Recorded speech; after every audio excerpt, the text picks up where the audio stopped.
Su Hokgi, pria kelahiran tanggal 17 Desember tahun 1942 dikenal sebagai seorang aktivis mahasiswa Fakultas Sastra Universitas Indonesia jurusan Sejarah tahun 1962 sampai tahun 1969. Hingga sosoknya cukup dikenal di kalangan aktivis mahasiswa 1960-an. Tanggal 16 Desember tahun 1969 aktivis Su Hokgi, disapaannya, menghembuskan nafas terakhirnya saat mendaki Gunung Semeru. Ia diduga menghirup asap beracun dari kawah gunung itu.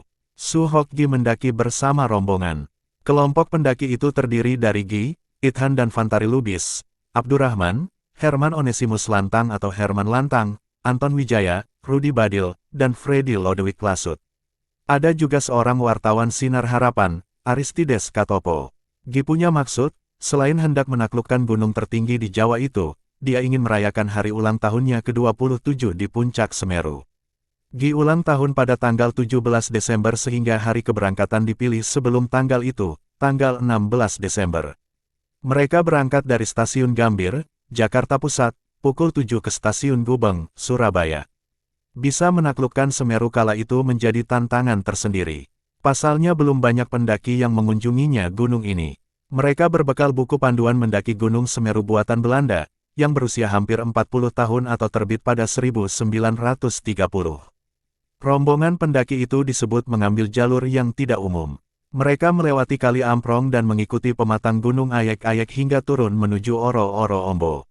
Gi dan kawan-kawan mendirikan kemah di sana sebelum kemudian melanjutkan perjalanan ke Rekopado. Sementara tenda dan tas mereka tinggal agar tak membebani perjalanan. Saat di Oro-Oro Ombo, mereka membagi rombongan ke dalam dua kelompok. Kelompok pertama adalah Gi, Aristides, Rudi Badil, Anton Wijaya, Abdurrahman, dan Freddy. Sedangkan kelompok kedua terdiri dari Herman dan Ithan. Kelompok pertama tiba lebih dulu. Mereka berhasil mencapai puncak Semeru menjelang sore. Sembari mengumpulkan tenaga, Gi menunggu kelompok Herman yang tertinggal. Namun, saat menunggu tersebut, tiba-tiba rekan Abdurrahman atau Maman mulai meracau.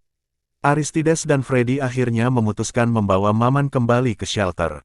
Tak lama berselang, kelompok kedua akhirnya sampai di puncak Semeru. Idam yang melihat Gi tengah duduk kemudian membersamainya. Sementara Herman tetap berdiri. Karena duduk itulah, Gi dan Idam diduga menghirup gas beracun yang masanya lebih berat dari oksigen. Menurut kesaksian Herman, Gi tampak diam sebelum akhirnya menggelepar. Akibat keracunan gas tersebut, Gi dan Idam menjadi lemas. Gi dinyatakan meninggal beberapa saat kemudian. Tak lama berselang, Idam menyusul.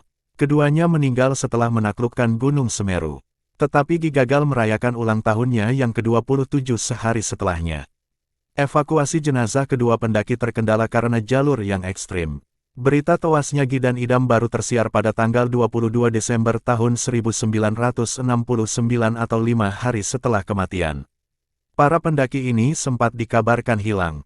Sehari sebelumnya, tanggal 21 Desember tahun 1969, TNI Angkatan Laut mencoba mencari mereka. Tetapi pencarian terhalang kabut sehingga prosesnya semakin sulit. Jenazah Su Hokgi baru dimakamkan pada tanggal 24 Desember tahun 1969 di Menteng Pulo. Tetapi kemudian, dipindahkan ke pekuburan Kober Tanah Abang. Saat pekuburan Kober dibongkar oleh Ali Sadikin pada 1975, keluarga dan kerabat menolak kuburan Gi dipindah. Semula mereka memutuskan jasad aktivis mahasiswa itu dikremasi dan abunya ditebar di Gunung Pangrango. Namun, Gi kemudian dimakamkan yang saat ini menjadi lokasi Museum Taman Prasasti. Sumber, Tempo, Hendrik Hoirul Muhid.